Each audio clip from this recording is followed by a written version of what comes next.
We all know that change is hard, but it does bring positive outcomes. That's right. So we have artist Nicole Ray here to show us some creative journaling techniques that you could use during change and transition, whether it be big moves across the country or maybe even just like small changes within your household, like rearranging your room or maybe going into a new relationship.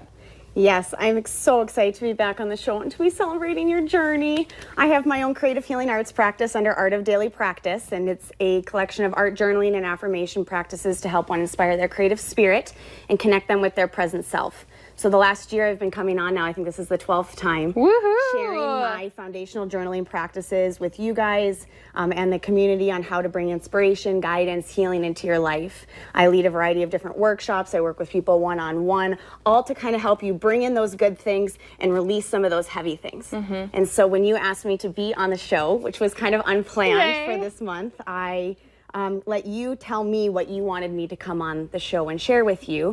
And you mentioned transition, change, different shifts. And so I took a look at what I've been doing the last 5 years on what has helped me when I moved back 5 years ago and was beginning again. And 3 practices kind of came to my mind. Right. So Christy is familiar with some of them because she has actually practiced with me at my studio, and I think you've practiced with me one day. But we're going to look at 3 practices. These are going to be new to you. And so don't worry about trying to understand them at the moment. But we're going to look at creating space journaling.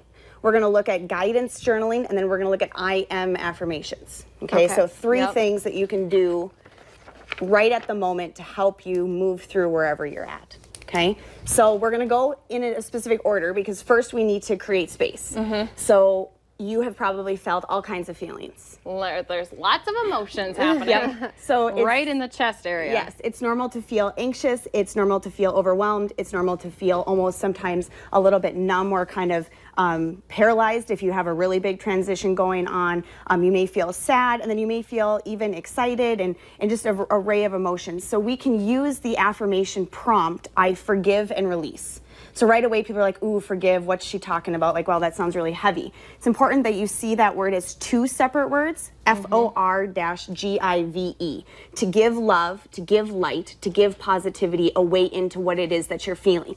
Because we know that anxiety can just take you captive, and you can just, it can be with you for hours, for days, and so on. And so we meet any of these thoughts, emotions, worries, past experiences with the words I forgive and release. It sounds weird, but we have, in a sense of free will, we get to choose what we want to do with it. So you know, over the last few months, you've used that practice. So sometimes I hear Christy when we're together, she'll be like, I forgive and release. So you can say it out loud. You can also say it quietly in your head. So if you're somewhere, you're in a meeting and you're just like feeling all the feels and there's too many people around you, you can say it in your mind. So you can say hello in your mind, and then you can say I forgive and release. You can also journal it. So all of these practices help my students meet a blank journal. Everybody has a blank journal at home waiting to be used, and they don't know what to put in it, and they don't want to do Dear Diary because they're afraid someone's going to find it. Right. And we're stepping away from the whole kind of pen to paper due to all of our digital technology and so on. So I forgive and release helps you create space. The only way for you to kind of feel this within you is to actually practice it, which I would say, Christy, you in the beginning, you were like, what are you trying to tell me? Yeah. And then you started to practice it, and you can practice it on anything, big, small, past experiences, etc. Okay? Then there's guidance journaling. Yes. So all the things that you're wondering about, worries, if you have a racing mind at night, we all have decisions, choices, things that we need to kind of wiggle through on a daily and hourly basis in our life. And so if you are the one that lays in bed and says, like, my mind is just going, I'm always thinking about things at night, this practice will be very beneficial for you to try.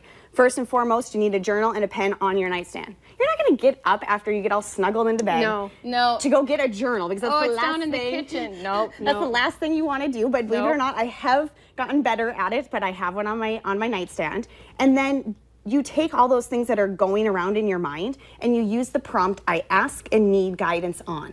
So the words ask and you shall receive, when we try to carry it, it gets heavy. So many of us know what it feels like to have shoulder and neck pain. That's literally because you're carrying all of these things in your mind and it's showing up, and physical pain is trying to catch your attention of like, hey, will you kind of set this down? So for me, I write at night, I ask and need guidance on, and then whatever I've got going on. I ask and need guidance on expanding my business. I ask and need guidance if I should paint my living room. I ask and need guidance if I should get a different car. I ask and need guidance on if I see my family this weekend. It can be anything. Nothing's too small. I think right. that's the other thing. Like, I ask any guidance on if I should buy that dress or something. You know, sometimes even just the little things, and then a voice might pop up and be like, whoop, this is your answer. Exactly. Well, and it's because you know what it is that you need, but when that part of our mind starts to worry and starts to carry it and then puts pressure that we on our own have to figure it out in the state that we're in, it blocks you from feeling that guidance. Right. And so this practice I find myself doing on a nightly basis. I may write down the same things over and over. So again, practice it and try it, and write down the prompt for each line so you're more mindful of what you're actually asking guidance on. Is that okay that you tend to go back to the one same thing? Yes. You might have 5, Yes. but you don't, oh, I already wrote that down yesterday. So then I don't let that part of my mind move me from not asking again, because it shows like my perseverance. It shows that I'm willing to do this work to receive what it is that I most need. And the final one is the I am, which I absolutely love. I am confident. I am happy. Yes, and so we take, once we create space, once we ask for guidance, we've got to fill this space with something. Otherwise, that negative voice and all of those fields just kind of swoop back in again. And so we look at practicing positive affirmations. Yes, the positivity stuff can feel fluffy or kind of stupid to people, but all words carry energy, and so we need to fill our minds, to fill our lives with positive words. And so I do a lot of different workshops with I am affirmations, the affirmation beads, the affirmation card deck, etc. And I lead my students to write 108 I am statements. Okay, all positive words. And for you, for example, I put some examples down in your transition. I am at ease in Arizona. I'm sharing my gifts in Arizona. I am connecting with new people. Then in the present moment, I am at ease. I am calm. Yes. I am confident. And so I find myself, even when I come on the show, literally saying those words. I know what I'm doing. I am enough. I'm confident.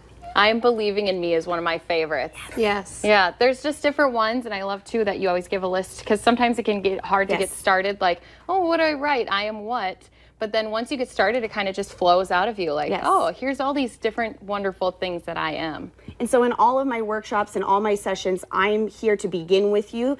I am your creative guide, and so you can work with me one-on-one to kind of come in and be introduced to a daily practice. And for me, to practice means to go towards anything in your life with love.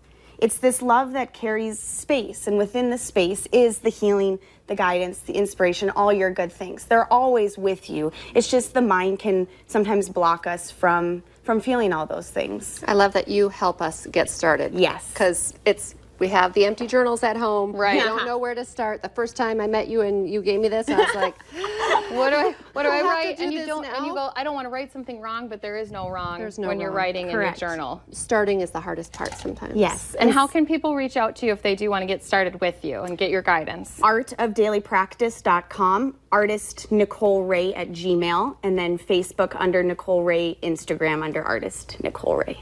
Thank you, Nicole. Yay!